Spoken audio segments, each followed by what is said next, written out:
Baik, bismillahirrahmanirrahim. Alhamdulillah wassalatu wassalamu ala Rasulillah, amma ba'd. Allah katakan dalam Al-Qur'an, ya ayyuhalladzina amanu in ja'akum fasiqun binaba'in fatabayyanu. Jadi kalau ada satu berita tersebar, maka hal yang pertama kali untuk kita harus lakukan adalah mengklarifikasi dulu, atau tabayyun bahasa kita. Ketika kita sudah tabayyun, maka sudah tahu kebenarannya, barulah kita bisa mempercayai kebenaran tersebut kalau memang sudah fakta. Subhanallah. Jadi kalau berbicara tentang usaha, berbicara tentang pekerjaan orang lain, maka kita harusnya bertabayyun dan mengklarifikasi pekerjaan tersebut, hal tersebut. Dan untuk pribadinya, kalau dalam ajaran Islam disebutkan, ya ayyuhan nasu kulu mimma fil ardi halalan thayyiba. Makanlah apapun yang ada di atas muka buminya Allah ini, semuanya boleh dimakan, tapi syaratnya harus yang halal dan yang thayyib, yang baik.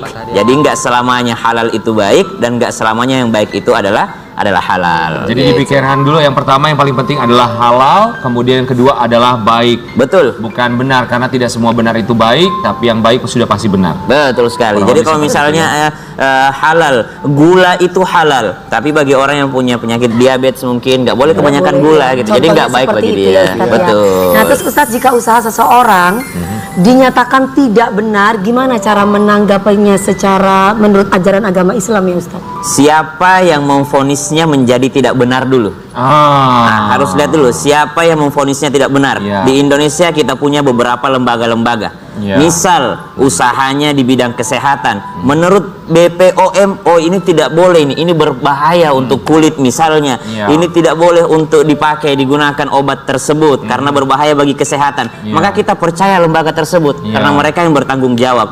Sama dengan penetapan halal dan haramnya. Mungkin halal di beberapa negara, sampai di Indonesia tidak sesuai dengan tubuh orang Indonesia, maka menjadi MUI menetapkan ini haram gitu untuk orang ini. Maka subhanallah, kita lihat siapa yang membeberkan atau menyebarkan bahwa ini adalah sesuatu yang tidak baik, ini adalah sesuatu yang baik, kita kembalikan siapa penentu baik dan tidak baik itu. Penentu baik dan tidak baik itu yang pertama Al-Quran. Kalau Al-Quran sudah dijelas dalam Al-Quran, oh tidak ada nasnya dalam Al-Quran yang jelas, kita lihat daripada hadis Rasulullah. Oh dari hadis Rasulullah hanya pesan yang tersirat, tidak tersurat langsung gitu. Contoh misalnya sholat itu tidak disebutkan i'tidalnya, tidak disebutkan bacaannya dalam Al-Quran, cuma ruku sujud saja. Tapi siapa yang memberikan gerakannya? Rasulullah SAW. Tidak ada juga dalam hadis Nabi secara tersurat. Nah maka ulama ada ijtihad ulama, kemudian ada ijma ulama, kemudian ada qiyas. Apa itu qiyas? Dipersamakan gitu. Ada kira-kira yang sama di kasus Nabi waktu itu, baru kita ambil hukumnya gitu. Ustadz Syam, gimana kalau menutup rezeki? Ini menjadi viral juga di media sosial beberapa waktu terakhir ini, ketika ada orang lain mencoba menutup rezeki orang lain. Secara ajaran agama Islam, Ustaz.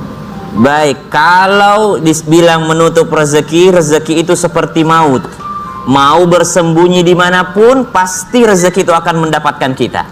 Sama dengan maut kita mau bersembunyi dimanapun, pasti maut itu akan menemukan kita. Tapi yang ada bukan menutup rezeki, mungkin menjelekkan pekerjaan orang lain, atau memfitnah orang lain. Nah kalau sudah memfitnah orang lain, berarti yang berdosa adalah yang memfitnahnya. Baik, itu seperti membongkar rahasia ya. Kalau misalnya gini, analoginya misalnya Ustadz Syam ya, kalau ada yang punya usaha ayam goreng, kemudian tetangga sebelah dia membongkar resep dari ayam gorengnya, karena dia juga punya usaha yang sama, kurang lebih sama. Itu seperti apa? Membongkar rahasia atau resep orang lain. Kalau disebut seperti itu, misal si ayam goreng tadi sudah punya hak patennya, berarti udah bicara hukum. Gitu, udah bicara hukum. Seperti misalnya beberapa brand sampai dibuatkan berangkas yang sangat safety untuk menjaga resep khususnya, berarti sudah menjadi ranah hukumnya tadi. Tapi ada sesuatu yang mungkin boleh untuk kita sampaikan ke orang lain. Misal, engkau jangan berteman dengan orang ini. Kalau misalnya orang itu udah terkenal ya, misal ada orang terkenal, dia adalah seorang yang membunuh misalnya, dia membunuh orang, kamu jangan dekat-dekat dengan dia, karena kalau engkau bersama dengan dia, entar kamu akan menjadi korbannya, engkau akan dibunuh. Maka itu bukan membongkar orang yang adalah pembunuh, karena memang harus disampaikan bahwa dia adalah orang yang berbahaya. Nah gitu, jadi bukan berarti membongkar resepnya, tapi kita memberitahukan kepada orang lain agar diselamatkan. Seperti ini gimana ya kalau misalnya antara dua umat Muslimnya, iya, dua orang beragama Islam, mereka berkonflik, ada konflik, bertengkar, bersiteru, apa yang harus dilakukan? Innamal mu'minuna ikhwah. Innamal mu'minuna ikhwah. Sungguh orang yang beriman itu ikhwah, bersaudara. Fa aslihu baina akhawaikum. Maka damaikan yang sedang berseteru di antara saudara kalian. Jadi kita ini jangan jadi kompor gitu ya. Kita mestinya kalau ada orang yang berseteru, mestinya kita mendamaikannya, mencari titik terangnya. Itulah ajaran Islam yang sebenarnya. Ajaran yang orang-orang yang beriman yang sebenarnya. Kalau ada yang bersiteru, kita mencoba untuk mendamaikannya. Minimal kita menjauhkannya mungkin agar kedamaian itu tetap tercipta. Tapi kalau salah satu tidak mau didamaikan, masih saja mencari masalah dalam ajaran Islam, bagaimana Ustadz? Kan saya pernah membaca itu, tinggalkan dia atau harus tetap didamaikan?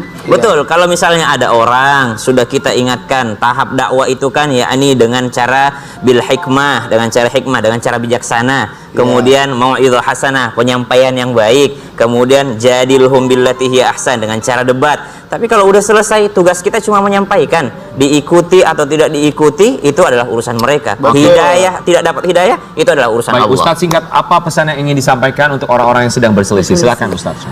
Kita berselisih dengan Allah Subhanahu wa taala, kita minta maaf, kita mohon ampun kepada Allah Subhanahu wa taala, Allah maafkan, kita selamat.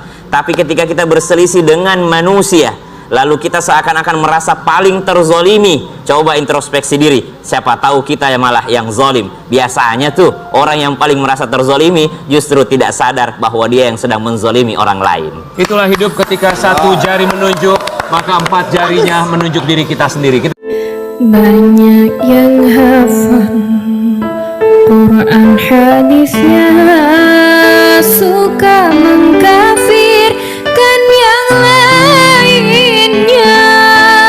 Kafirnya diri tak dihiraukan, jika masih kotor hati dan